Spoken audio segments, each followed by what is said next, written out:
Assalamualaikum warahmatullahi wabarakatuh. Kembali lagi, kita akan bahas materi terakhir mengenai proyeksi vektor.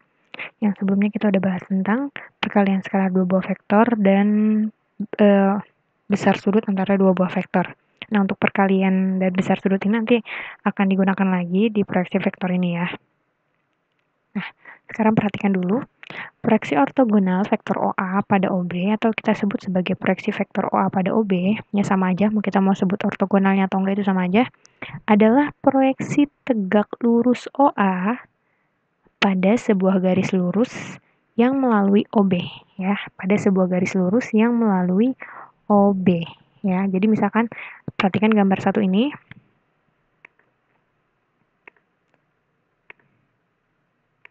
Gambar yang pertama ini, kita punya vektor ini ya, dari O ke B, dari O ke B, ini ya, dari O ke B, dari O ke B ini, kemudian kita punya dari O ke A, vektor A, pangkalnya di O, ujungnya di A, kemudian ini pangkalnya di O, ujungnya di B. Maka kalau ditanyakan proyeksi ortogonal vektor OA, ya, vektor OA ini pada vektor B, ini kan tadi ada kata-kata pada vektor OB, pada. Nah, berarti artinya OB-nya ini nanti sebagai wadahnya gitu loh. Ya, wadahnya si proyeksi ini. Atau tempatnya, tempat dia proyeksinya, tempat proyeksinya si OB-nya ini. Karena ada kata-kata pada. Ya, itu gimana? Itu adalah kita tinggal tarik garis lurus dari pangkal A ke vektor OB-nya. Ya, jadi kan pangkal A-nya di sini nih. Ya, kita tarik garis lurusnya. Oh, ternyata di sini. Maka saya buatlah huruf baru atau simbol baru ya, P. Nah, maka dari A ke P ini adalah garis yang tegak lurus terhadap vektor OB. Nah, gitu ya. Jadi tinggal tarik garis lurus dari pangkal A ke vektor OB. Sama dengan ini. Ini untuk sudutnya tumpul ya. Sorry, sudutnya lancip. Nah, yang ini sekarang gambar yang kedua juga sama. Oke, saya punya vektor OB, kemudian saya punya vektor OA, ya, saya punya vektor OB dan OA. Maka proyeksi vektor OA pada vektor OB adalah tinggal tarik nih. Ujung si OA ini saya tarik garis lurus. Nah, dapatlah di sini saya simbolkan dengan titik P. Ya, saya simbolkan dengan titik P. Maka tegak lurusnya adalah yang AP ini. Ya. Nah, terus gimana nih? Jadinya vektor proyeksinya yang mana? Si AP ini kah? Bukan ya. Jadi vektor proyeksinya itu adalah yang garis dari titik O-nya ini, ya, titik O-nya ke titik P-nya atau si OP ini yang disebut proyek vektor ortogonalnya, ya. Proyeksi ortogonalnya adalah si OP-nya ini. Atau bisa lihat di gambar yang ini. Saya hapus dulu ya. Nah, jadi yang merah ini nih, si OP-nya ini yang disebut sebagai proyeksi ortogonal. Jadi tadi tuh kita cuma mau cari proyeksinya dia sampai mana nih, gitu ya. Proyeksinya sampai mana nih. Jadi ketika A ditekan, maka dia akan berhenti di titik P ini, tegak lurus di titik P ini. Maka dari O ke P ini yang disebut vektor ortogonal. Jadi kalau misalnya ada soal gambar nanti, kalian tinggal tarik garis lurus dari pangkalnya. Jadi yang ditanyakan yaitu OA pada OB. O berarti yang ditarik adalah titik OA-nya, si A-nya ini ya. Karena yang disebut pertama adalah OA, berarti dari titik A-nya yang kalian ambil garis lurus kemana? Ke OB. Karena pada OB ya, berarti ditarik garis lurus pada OB. Ya, seperti itu ya. Nah, lihat bedanya apa? Bedanya ketika dia sudutnya lancip, ini kan sudut lancip ya, kurang dari 90, maka proyeksi vektornya akan searah dengan vektor OB-nya. Ya, tapi kalau sudutnya tumpul, lihat arahnya berlawanan ya dengan vektor OB-nya. Ini kesimpulannya. Ya, jadi proyeksi vektor OA pada OB adalah garis dari titik O ke titik P atau OP ya. Apabila tetanya lancip, maka OP akan searah dengan OB.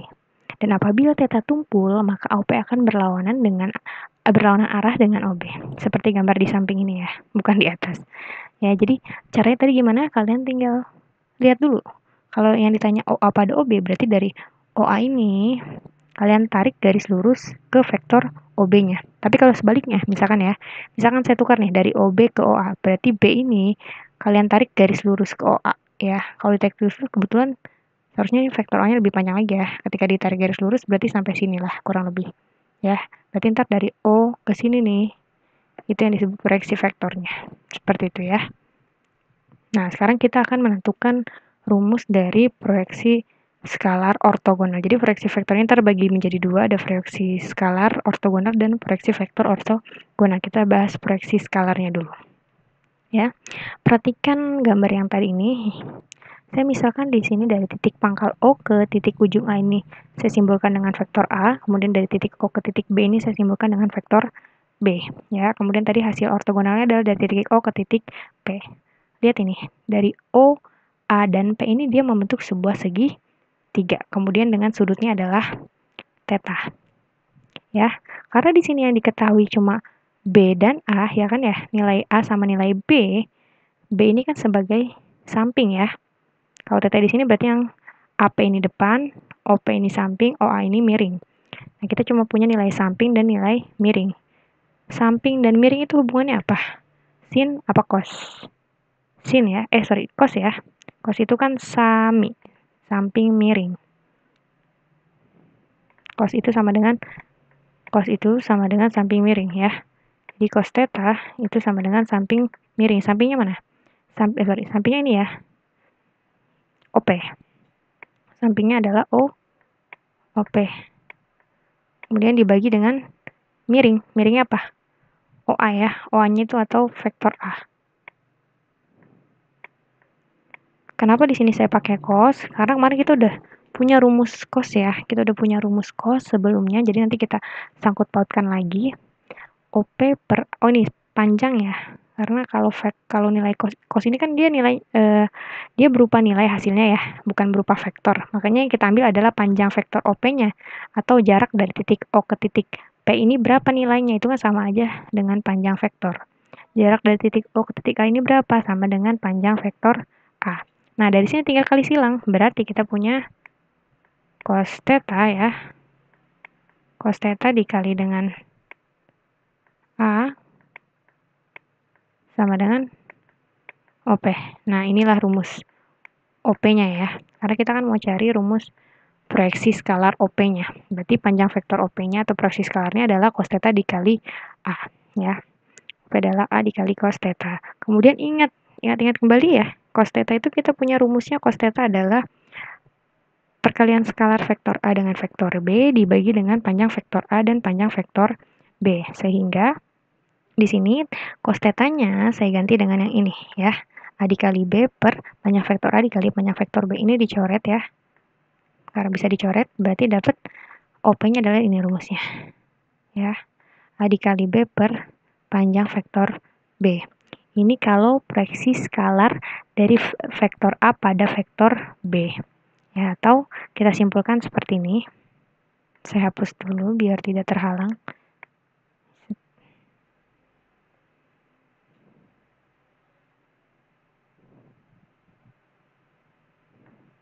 Ya. Jadi, proyeksi skala ortogonal atau panjang proyeksi suatu vektor pada vektor lain dirumuskan sebagai berikut. Yang pertama, proyeksi skala ortogonal B pada A, vektor B pada vektor A, maka itu sama dengan perkalian skalar vektor A dengan vektor B dibagi dengan panjang vektor A. Jadi, pembaginya ini adalah panjang vektor yang sebagai tempatnya, itu si A-nya ini yang disebutkan belakangan, gitu aja ya. Cara ingatnya, yang disebutkan belakangan berarti yang penyebutnya. Panjang vektor yang dipakai adalah yang disebutkan belakangan. Ini juga sama. Ortogonal A pada B, maka yang panjang vektornya yang bawah adalah pakai yang B, gitu ya. Ini kan rumusnya sama aja. Tinggal atasnya tuh sama, tinggal perkalian skalar AB, yang bawahnya tuh tinggal ngikutin, yang disebutin terakhir yang mana? Kalau disebutin terakhir A, berarti nanti yang bawahnya diisi dengan panjang vektor A. Kalau yang disebutin B, berarti yang di bawah panjang vektornya dituliskan dengan B. Seperti itu ya. Jadi mudah ya mengingatnya ya. Gitu aja. Jadi yang perlu diingat adalah yang bawahnya saja. Kalau yang A kan tinggal perkalian skalar vektornya aja. Jadi kalau misalkan saya ganti ya, misalkan saya ganti ortogonal U pada V. Nah, berarti itu sama dengan panjang vektor U dikali panjang vektor V, perkalian skalar vektor U dengan vektor V dibagi dengan yang disebutkan belakangan. Ini kan ya, yang disebutkan belakangan adalah si V-nya, berarti di sini panjang vektor V. Gitu ya. Mudah ya cara mengingatnya. Oke, lanjut. Nah, ini contoh soalnya. Diketahui saya punya vektor A-nya 3, 2, 4. Oh, ini seharusnya nggak pakai koma ya. Terus kemudian B-nya 0, 3, min 4. Nah, tentukan proyeksi skalar A pada B dan proyeksi skalar B pada A. Jadi dua-duanya ya. Nah, yang pertama dulu nih, proyeksi skalar A pada B. Berarti rumusnya apa? Perkalian skalar...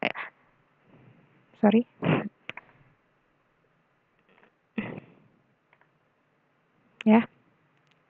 Rumusnya adalah vektor A dikali dengan vektor B ya, dibagi dengan panjang vektor apa ya? Yang disebutkan terakhir, si B-nya yang disebutkan. Berarti panjang vektor B. Seperti itu ya. Nah, kalau ini gimana? B pada A. Berarti vektor A dikali vektor B ya, dibagi dengan yang disebutkan terakhir adalah A. Berarti panjang vektor A. Seperti itu ya. Gampang cara hafalnya. Nah, di sini berarti kita tinggal gini aja. Karena yang pertama yang ditanyakan adalah skalar A pada B, kita masukkan A dikali B. Berarti itu sama aja 3 kali 0 ditambah 2 kali 3 ya, ditambah 4 dikali negatif 4. Kemarin perkalian skalar seperti itu ya. Jadi setiap elemen yang bersesuaian itu dikalikan kemudian dijumlahkan dibagi dengan panjang vektor B. Berarti akar berapa? Akar dari elemen-elemennya dikuadratkan kemudian dijumlahkan. 0 kuadrat ya ditambah 3 kuadrat ditambah min 4 kuadrat. Berarti sama dengan min 2 hasilnya akhirnya ya. Karena 3 kali 0, 0. Tambah 2 kali 3, 6. Berarti 0 tambah 6 tambah 0 ya. 4 kali min 4 kok 6 sih. 4 kali min 4 itu min 16. Dibagi dengan akar 0 tambah 9 ya. Ditambah 16. Berarti sama dengan di sini 0 ditambah 6 kan 6 ya. 6 dikurangi 16 berarti min 10. Min 10 dibagi ini akar 25 itu 5 ya. Min 10 bagi 5 maka dapatlah sama dengan min 2. Bisa ya? Jadi tinggal perkalian skalar dibagi dengan panjang vektornya. Proyeksi skalar sekarang yang ini, proyeksi skalar B pada A. Berarti tinggal A dikali B dibagi panjang vektor yang disebutkan terakhir, si A-nya, berarti panjang vektor A. Yang atasnya pasti sama nilainya, min 10 ya. Yang atas ini udah jelas min 10. Tinggal ngitung yang bawahnya. Akar 3 kuadrat dari sini ya. Karena diketahui vektor A-nya itu dia sama dengan 3, 2, dan 4. Ya, maka 3 kuadrat di sini. Akar 3 kuadrat ditambah 2 kuadrat ditambah 4 kuadrat sama dengan akar 29. Jadi min 10 per akar 29. Bisa dipahami ya? Saya hapus. Oke. Sudah ya, sudah paham ya? Kita lanjut ke yang berikutnya, yaitu proyeksi vektor ortogonal. Nah, bagaimana dengan proyeksi vektor ortogonal? Kalau tadi kan skalar ya. Nah, sekarang vektor. Nah, proyeksi vektor A pada B yaitu OP. Merupakan perkalian antara proyeksi skalar A pada B dengan vektor satuan dari B ya. Jadi gambar yang tadi, ini OP itu maksudnya dari gambar yang tadi ya. Jadi untuk mencari rumus proyeksi vektor ortogonal, karena di sini disebutnya vektor, berarti kita tinggal mengalihkan rumus dari proyeksi skalar tadi dikalikan dengan vektor satuannya ya. Ini kan rumus yang tadi nih. Rumus proyeksi vektor A pada rumus proyeksi skalar A pada B, vektor A pada vektor B, dikalikan dengan vektor satuan yang kita tahu vektor satuan dari B ini adalah vektor B dibagi dengan panjang vektor B. Ya, ini udah dibahas sebelumnya. Rumus dari vektor satuan. Vektor satuan itu adalah vektor yang panjangnya itu bernilai 1 kan? Satu satuan.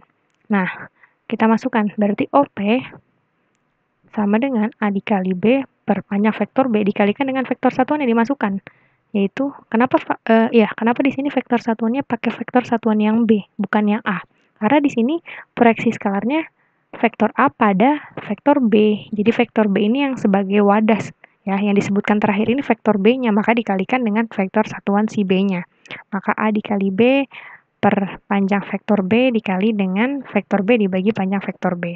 Nah, dari sini, ya, dari sini A dikali, ini yang ini dulu deh, B dikali B ya, yang ini.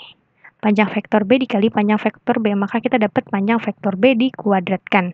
Ya, kemudian ini dikali dengan vektor B-nya, ini rumusnya ya. Jadi, kesimpulannya, proyeksi skalar ortogonal panjang proyeksi suatu vektor pada vektor lain dirumuskan sebagai berikut ya. Proyeksi vektor ortogonal B pada A, itu tinggal rumus yang tadi dikalikan dengan yang disebutkan terakhir apa? A.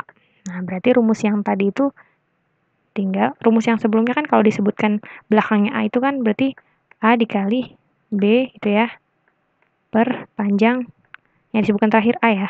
Berarti A panjang A dikalikan dengan vektor satuan yang disebutkan terakhir yaitu si A. Berarti vektor A dibagi panjang vektor A. Nah, ini kan berarti sama dengan yang bawahnya jadi panjang vektor A kuadrat gitu ya. Dikali dengan vektor A. Yang ini juga sama. Vektor satuan A dikali B dibagi dengan panjang vektor B dikuadratkan dikali dengan vektor B. Jadi tinggal ditambahin, kalau misalkan yang ditanya proyeksi vektor itu tinggal ditambahin vektor yang disebutkan terakhir atau si B-nya ini. Ini juga sama, disebutkan A berarti A. Seperti itu ya cara menghafalnya. Nah, ini contohnya. Diketahui vektor A-nya 6, min 4, 2. Vektor B-nya 4, 2, min 2. Tentukan proyeksi vektor A pada B dan proyeksi vektor B pada A. Sama kayak tadi ya. Kita masukkan rumus yang ini. Proyeksi vektor A pada B. Berarti A dikali dengan B dibagi dengan panjang vektor apa yang disebutkan terakhir? B. Berarti panjang vektor B tapi kuadrat. Kenapa kuadrat? Karena di sini proyeksi vektor, bukan proyeksi skalar. Kemudian dikalikan dengan apa? Yang disebutkan terakhir apa? B. Berarti dikali dengan vektor B. Gampang ya? Mudah kan cara menghafalnya? Nah, sekarang ini. Proyeksi vektor B pada A. Berarti vektor A dikali vektor B dibagi dengan panjang vektor yang disebutkan terakhir. A yang disebutkan terakhir. Berarti panjang vektor A. Karena di sini proyeksi vektor, berarti A kuadrat dikali dengan vektor A ya, dikali dengan vektor A. Seperti itu ya, mudah. Nah, jadi seperti ini jawabannya. A dikali B dibagi B kuadrat dikali dengan vektor B, sama ya rumusnya. Tinggal dimasukkan. A dikali B itu kan tadi tinggal masing-masing elemen yang bersesuaian dikalikan. 6 dikali 4 ditambah min 4 kali 2 ditambah 2 kali 2. 2 kali min 2, sorry. Dibagi dengan akar dari panjang vektor B. Ya, akar dari panjang vektor B berarti 4 kuadrat ditambah 2 kuadrat ditambah negatif 2 kuadrat. Kenapa nggak pakai akar di sini? Ya, seharusnya kan pakai akar ya. Tapi kan di sini ada kuadrat, otomatis akarnya hilang gitu ya. Otomatis akarnya hilang. Karena pakai kuadrat jadi akarnya hilang.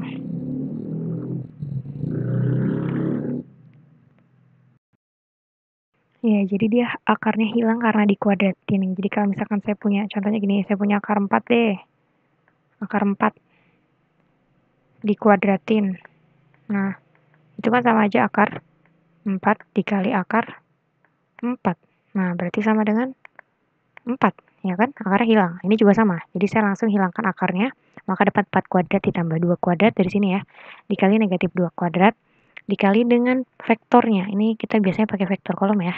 Saya ganti deh vektor kolom jadi 4, 2, negatif 2. Nah, ini dihitung, ini hasil perhitungan ini udah dapat setengah. Kalau nggak percaya nanti coba dihitung sendiri. Kemudian dikali vektor kolomnya. Saya jadi vektor kolom aja, 4, 2, negatif 2. Nah, berarti sama dengan, ya sama dengan di sini.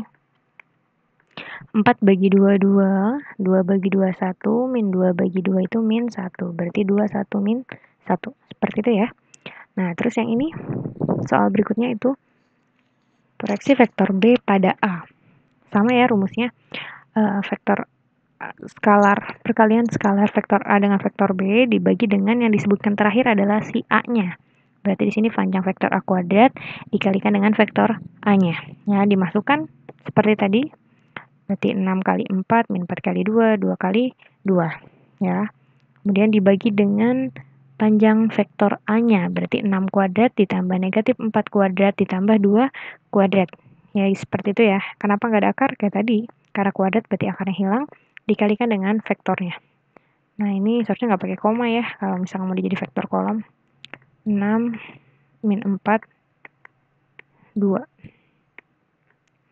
Ini juga sama, 6 min 4, 2. 6 min 4, 2. Sorry, ini 6-nya nggak kelihatan ya. 6 min 4, 2, berarti tinggal 6 kali 3, 18 per 14 atau 9 per 7. Jadi sama-sama dibagi 2 ya. Kemudian min 4 dikali 3 per 14, min 6 per 7, ini juga. Terus akhirnya ini 3 per 7, sama-sama dibagi 2. Ini hasil akhirnya. Bisa ya? Oh, ini soalnya sama seperti yang tadi ya. Udah dijawab.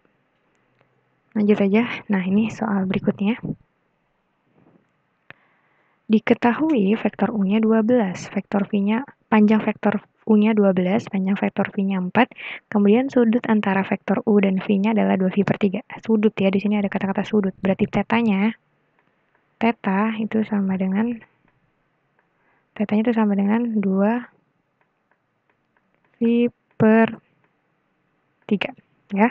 Yang ditanyakan adalah proyeksi vektor U pada V, ya, U pada V. Berarti kita tuliskan dulu rumusnya di sini sama dengan proyeksi vektor U pada V, berarti vektor U dikali vektor V dibagi. Lihat, yang disebutkan terakhir apa? Yang disebutkan terakhir adalah si V-nya.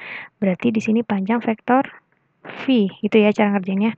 Panjang vektor V. Kemudian ditanyakan skalar atau vektor. Kalau skalar cukup sampai di sini, tapi karena di sini ditanyakan vektor, yang ditanyakan ada proyeksi vektor, berarti di sini kuadrat ya.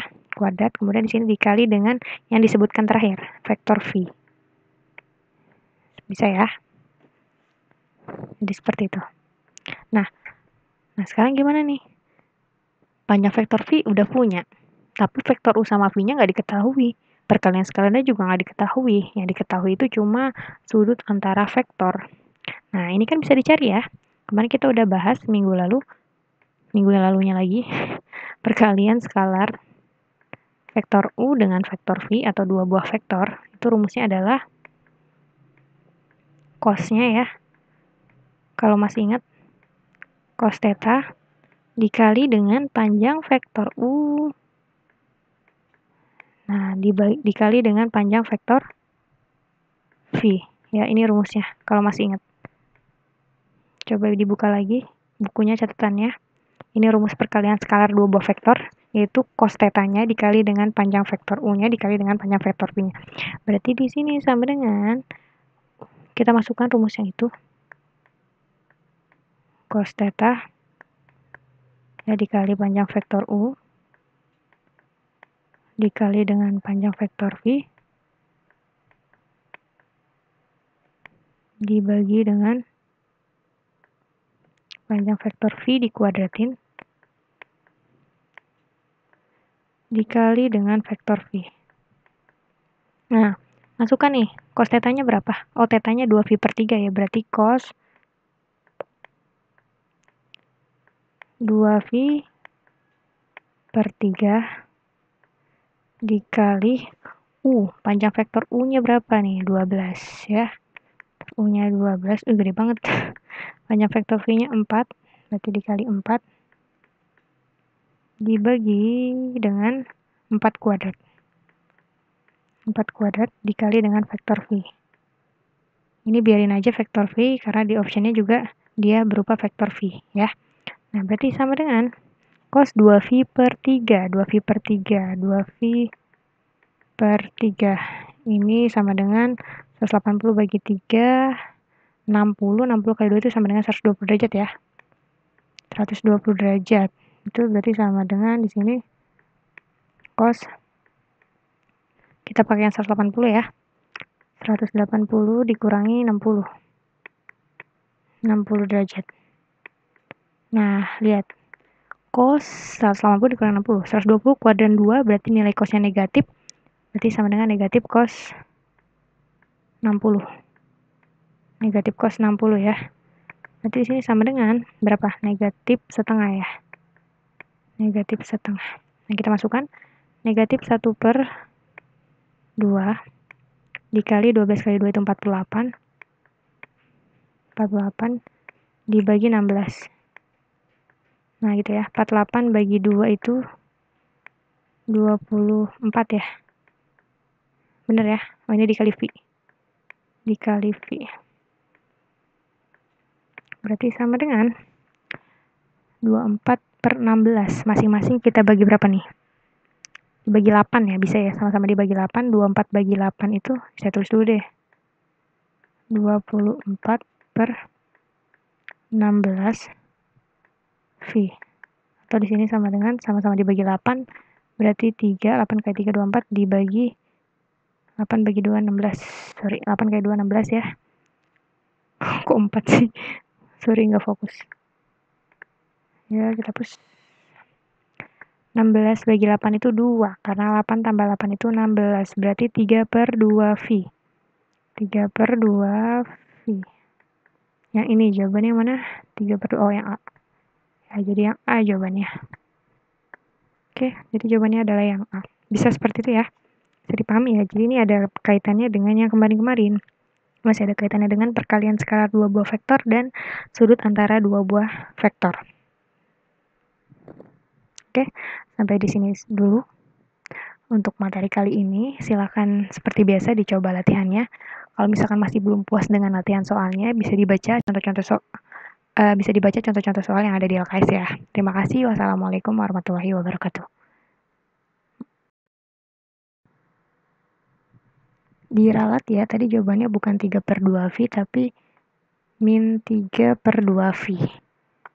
Min 3/2 V, karena di sini ada minnya, saya lupa. Di sini ada minnya. Berarti jawabannya adalah yang E.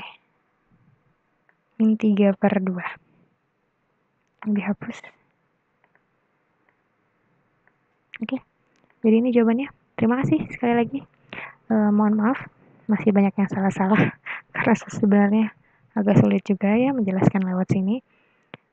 Semoga virus corona ini cepat selesai sehingga kita bisa bertemu lagi di sekolah. Terima kasih. Wassalamualaikum warahmatullahi wabarakatuh.